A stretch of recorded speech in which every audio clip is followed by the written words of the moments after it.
Hello, hello, hello, everyone. Happy Thursday.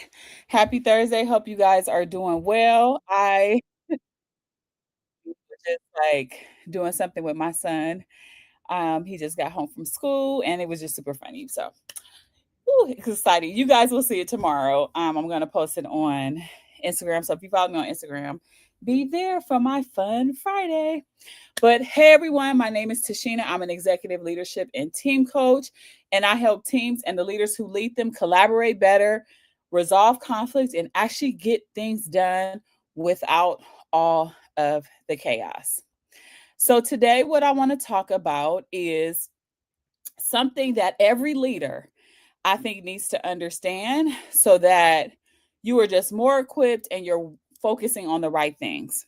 And that is the topic of today's live, which is systems eat culture for breakfast. Literally, systems eat culture for breakfast. I think we love to talk about culture in our organizations, and we talk about it like it's the vibe, it's the energy, it's the like, we are family, like that type of vibe, like that type of talk. But what we don't understand is that you don't create culture, your systems actually create the culture. And it's found in the way your team communicates, it's found in how decisions get made, it's found in how feedback is done in the organization, or even how there's recognition and rewards and how success gets recognized, right? That is your culture. That is not the words or the value slide. And if your systems are broken, your culture is not going to save you. So you can have the best intention. You can say, oh my God, like we are a family here. But then you have jacked up systems. Those your culture is not going to save that. And so we focus on culture because it's easy. It's the thing above the waterline, but it's actually not the thing that actually is going to move things forward. Because the reality is that you can have great people, you can have strong values, and you can have this fancy mission statement. But if your systems are creating a lot of bottlenecks, a lot of conflict, friction, or even fear, the culture cannot stand a chance. So, on day 13, this is day 13 of my 30 days of systems that make teams work. We are going to break down why systems always shape culture, not the other way around, the ways that culture can quietly reinforce broken systems, and how to design systems that make your culture real, not just aspirational, because your system is going to tell you the truth. What's the real? What's the, let me put it, let me drop the mic on a moment. Like it's going to tell the truth about your culture. And when your systems are clear, when there's alignment, and when it's very intentional, like you're shaping it intentionally, culture is going to thrive on its own. Okay. So let's talk about this concept of culture and systems. Okay. So now most people separate systems and culture like they are two different things, but they're not necessarily two different things. They are going to feed each other constantly. One is going to feed the other, and you're going to either reinforce, you're either going to shape each other. That's how it happens. Your culture is what people believe and how they behave when no one's watching. So it's like those beliefs, it's like what you see happening. It is a little bit of like the energy, or the way things feel when you walk into, like, oh my God, this is a culture of like fun, or this is a culture of belonging, whatever that is. That is what you can feel even when nobody is watching. Now, your system is the structure, it's the foundation, it's the anchor that either reinforce or contradicts what's happening, those beliefs in your culture. Okay. I'll say that again. Your system is the structure or the foundation or the anchor that reinforces or contradicts the beliefs of the culture, the values of the culture. It can contradict it. So if your culture says we value collaboration, but your system is rewarding individual heroes. That's not culture. You are literally contradicting yourself. You're literally contradicting what you're saying because your system is like every time a team does something well, we are going to reward the star leader. We're going to say they're the one who did it all, right? I saw a parent post on her Instagram last week, and I thought this was so brilliant. And it made me think about this like contradiction we kind of have between like the individual hero versus the team collective. And she was saying that it's about time that we actually start to do more to praise or to bring a light to like the line or, the other positions on a football field aside from the quarterback. We put a lot of value on the quarterback because they're the ones that's like literally calling the play and making the plays work. However, they can't do what they need to do. They cannot be successful without the line. And so we say a lot of times in football, there's always this forward kind of like, I'm not going to say pressure, but there's always this thing of like, we have to be collectively as a team, we have to work together.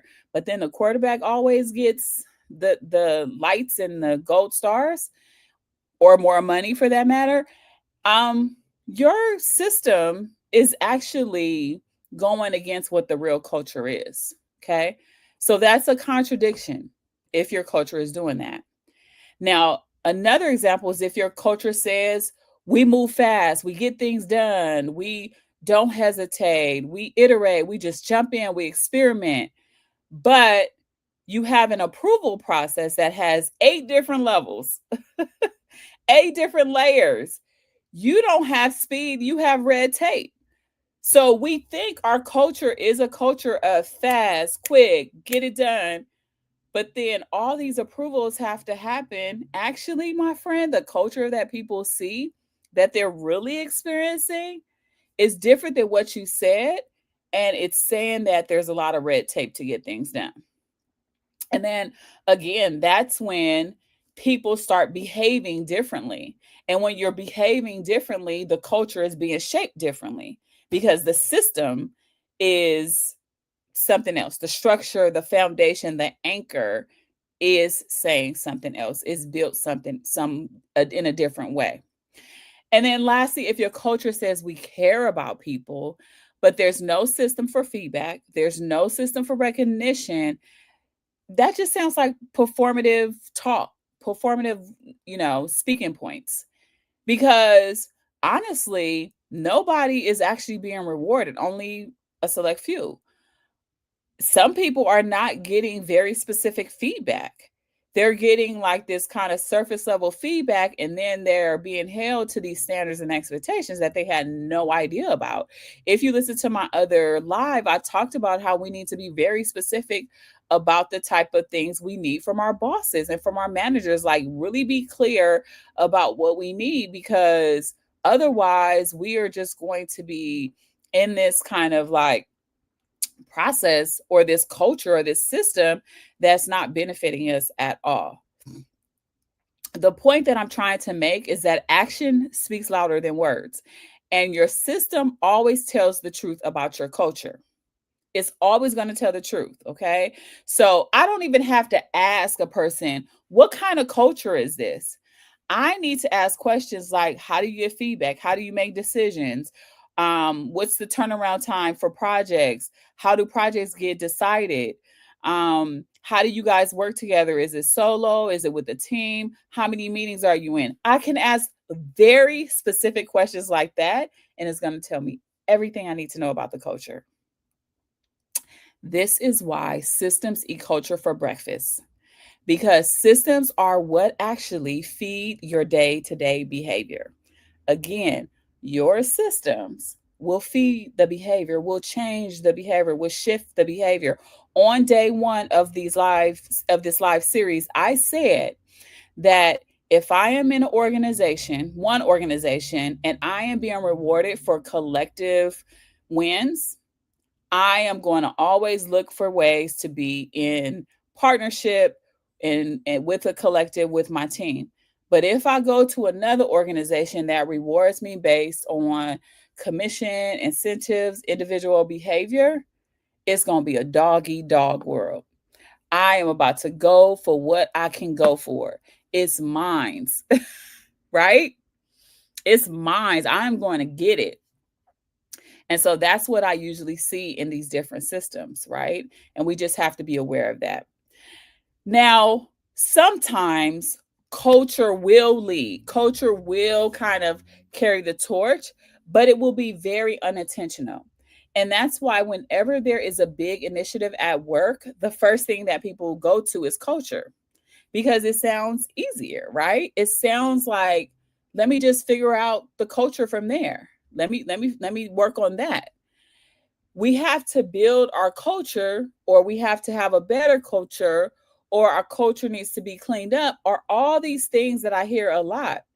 And when culture takes the wheel instead of like intentionally designing something, it builds systems that will hold you back. The system will not even work because now you have a system that doesn't match. We have a contradiction again. So when I talk about culture, I'm talking about those unspoken norms. I'm talking about habits. I'm talking about the beliefs that you may have of your team as a leader. If that's leading without a structure or without intention, it starts to quietly shape your systems. It starts to quietly shape how work flows, how transparent you are, how decision making is made, how the communication patterns in the organization, and it will start to shape it in ways that actually don't serve your overall goals. In other words, what I'm saying is that instead of your systems being designed intentionally to support how you want your team to operate, they get shaped reactively. So now there's a reactivity in the system, right? And whenever there's something about reactivity, there is resistance, there is distrust, there is fear, there are things that we don't like, right? And it gets shaped by whatever cultural patterns already exist, even the unhealthy ones. Okay. So here's some ways that this looks like in practice. So a culture of fear will shape a system of control. And that could look like there's a lot of micromanaging happening, there's a lot of bottlenecks that are happening because the culture is like, I'm going to pump fear into you. We're seeing that in our government right now. I'm gonna pump a lot of fear into you, and then the system is gonna be a system of control. Now I have an easier way of putting systems in place or things in place to be in full control. A culture of perfectionism shapes a system of procrastination, of delaying, of bottlenecks, because now you're like, everything has to be perfect before it moves forward. So now I'm moving slower because the culture says there has to be perfection. And so things are going to move much slower. And then we have a culture of people pleasing. Do anybody people pleasers, anybody out there? I wouldn't say I was ever really a people pleaser, but in different contexts, I might have had some people pleasing tendencies.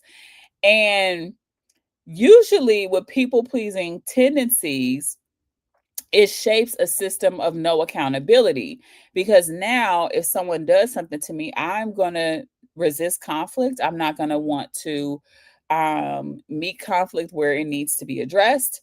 I'm going to avoid tough conversations, and I'm just going to be like, oh, okay, I'll just let them have their way. Oh, it's not a fight that I need to deal with, or you know what, it's too big, I just need to let it happen.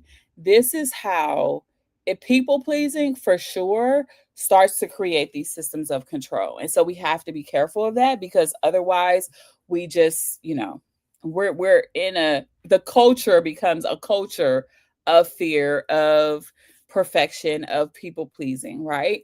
And then the last thing is a culture of overwork shapes a system of burnout.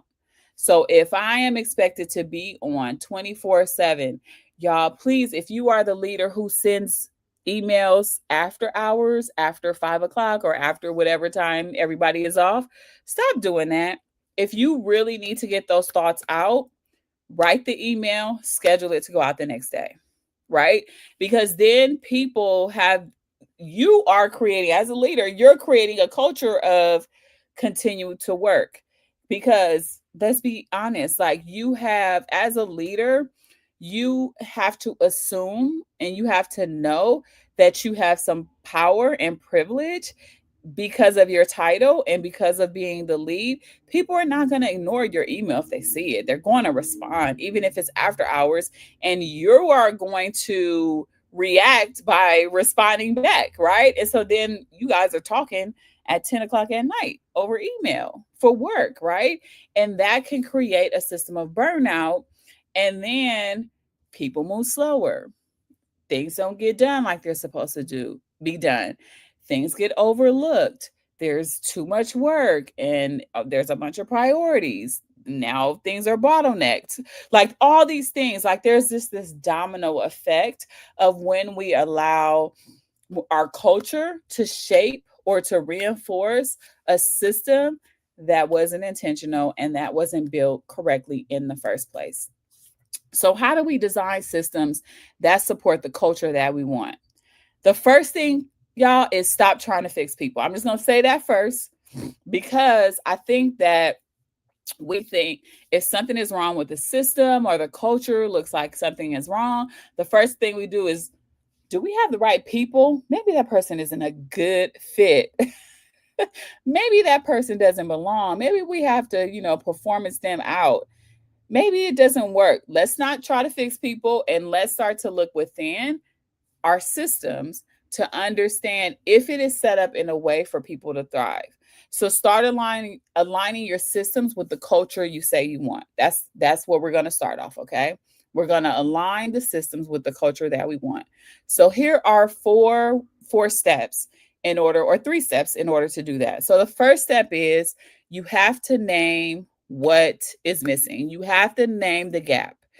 I want you to start asking, what do we say we value? So start with, what do we value? What are we saying we value? I love Brene Brown and her books because she always talks a lot about values. I know her number one value is courage, and she talks about that all the time, right? And if your value is courage, then you start to build your systems to meet courage, to open the door for people to step into courage, to be empowered, and to take risks, right? So ask, what do we value versus what do our actions actually show? And the reason why you do that, because it's so deceiving to look at our actions and start to say like, we're doing these things, so let's change them. Because again, your actions is a product of the way your system is set. Your behavior comes from the system. And so we have to ask ourselves, what do we say we value first? Because that gives us insight to where we want to go and it helps us create the solution that we need. Okay. Example is, we say we value collaboration, but our system only rewards individual KPIs. That's an example.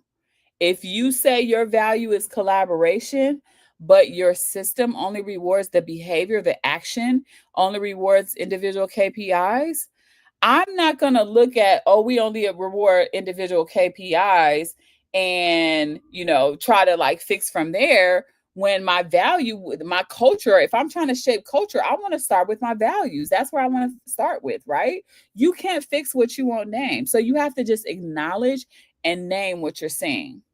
The second thing is you need to audit the most important systems that you have. Typically, for most organizations, the most important are workflows, decision making, communication, and performance reviews.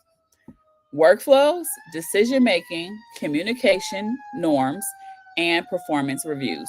So you need to look at that. Do they reinforce your desired culture or do they contradict it? Which one do they do? Which one? Okay. Does your decision making say that um, you have to go through 8 different layers to get things approved and you can't decide? Or does your system say, With decision making, the person closest to the work is going to decide. Which one is it? We have to be clear on that. And then the third step is to make one small system shift. You've probably heard me say this in many different ways. Always start small. Peel back the artichoke one layer by one layer, one leaf by one leaf, whatever you call those things, whatever you call the pieces of the artichoke. Hey, y'all get it? You feel me? I don't eat artichokes. But I know once you peel it, you get to the heart. Just love that, right? So peel it back little by little. You do not need to fully rebuild. You just need to start with some level of alignment and build from there. So if you want transparency, look at your decision logs. If you want collaboration, create some shared goals. If you want innovation, build in reflection time after every project. Build in a way to have some retrospectives and some things that help you see how things are happening across your system. Because culture doesn't change because you say it's going to change. It changes when your system starts to match your words. Okay. Culture doesn't change because you say it's going to change. So when we purposely look at like, oh, let's change this, shift the culture. No, no, no, no, no. Don't start there. Start with the system because your system is going to have to match what you say you value. That's the real meaning of systems eat culture for breakfast. That is the real meaning. Okay. So here's your reflection for this today. What values does your organization claim and what behaviors do your systems actually reward? Where does your culture create more friction or bottleneck and with your systems? Okay. Where does it kind of contradict? It doesn't work. And then what's one process that you can redesign this week or this month to bring them back into alignment so that your culture and your systems kind of match up? If your systems are broken, your culture is always going to be fighting a battle uphill to try to be better, to have this environment, whatever it is that you want, because your culture is only as strong as the systems that sustain it, that help it stand up, that help keep it on its feet, imaginary feet. Okay.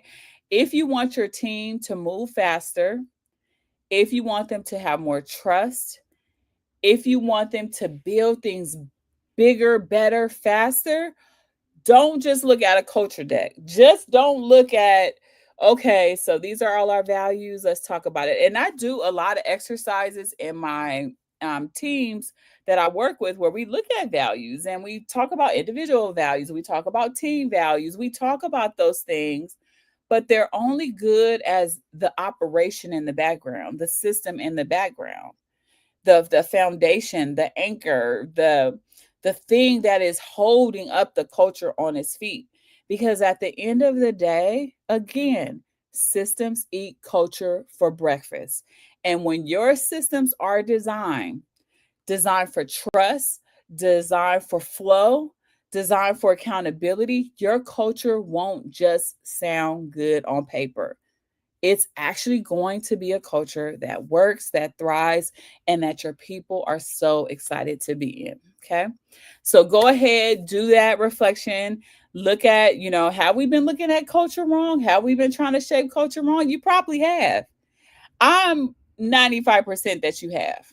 I'm 95% because we always go to culture, straight to culture, anytime we feel like something needs to be changed in our organizations. It's just natural, right? It's the easiest thing to grab onto. Systems work is harder. It is harder, y'all. We could think about systems, things that are embedded, things that have been the status quo, things that have this is how we've always done it. It is hard to change those, but it's not impossible. So I'll see you tomorrow for the live. I will be here, I believe, at 10 a.m. Pacific time. I've already posted it on LinkedIn, Instagram family, LinkedIn family. You'll see me tomorrow on those platforms as well. But until tomorrow, talk to you soon. Have a good night. Bye.